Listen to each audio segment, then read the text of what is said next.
పాతకాలంలో ఏందంటే అన్నం చూడడానికి పోతే ఒక సిటీ షెల్లే ఒక ఊరి అన్న దగ్గర పోతే ఏ టైప్ లో ఏడుస్తుంది ఒక్క బిట్టు చేసి చూపిస్తా చూడండి. ఓ అన్నా నాయన్నా నన్ను చూడనీకి రాకపోతేవే అన్నా ఏ రోజు ఈ సిటీలో ఉంటే నేను ఇన్ని నగలు సంపాదిస్తున్నాయి అన్నా ఇల్లు కట్టుకుంటే నువ్వు ఒక్కసారి నన్ను ఇల్లు పోతివే అన్నా నాయన్నా ఇట్లా ఏడుస్తుంటే ఆదిబాదలు ఏమనుకుంటారంటే వాళ్ళ అన్న పోయిండు అనుకుంటారు అనుకొని చాలా మంది గుమ్మి కూడా అనమాట. గుమ్మి కూడా అయ్యో అనంటే ఏడుపు చప్పులు వస్తున్నాయి ఏందే అనేసి ఓ 5-10 మంది అమ్మలక్కలు వద్దురు చూసుకుంటా ఏమైంది చెల్లి వచ్చిందంటే సిటీ కాంచి ఏడుస్తున్నాం మా అన్నను పట్టుకొని.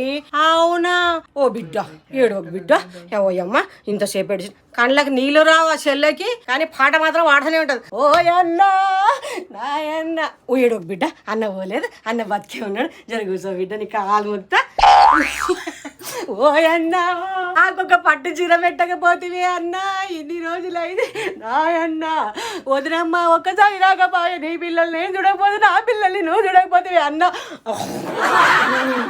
నాయన్న ఈ టైప్లో ఉంటాయి మనం చూసే వాళ్ళకి అందరికి బీపీ ఎప్పుడు 9 years ఉన్నా జస్ట్ 7 or 9 years ఉన్నా ఆశ్చర్యపోతుంటే ఏంది ఈ టైప్లో కూడా ఏడుస్తారు ఇట్లా కూడా ఏడుస్తారు అంటే అది ఊర్లో ఉన్న ఫ్యాషన్ ఆ ప్రేమ అనేది అట్లాగా వాళ్ళు వెళ్ళబోసుకుంటారు కానీ ఒక్క చుక్క నీళ్ళు మాత్రం రావు కళ్ళ నుంచి అది స్పెషాలిటీ. ఓమా కొన్ని నీళ్ళు రావా నువ్వు రెండిపోతున్నావా ఏడ్చి మళ్ళా స్టార్ట్ ఓ అన్నా నాయన్నా.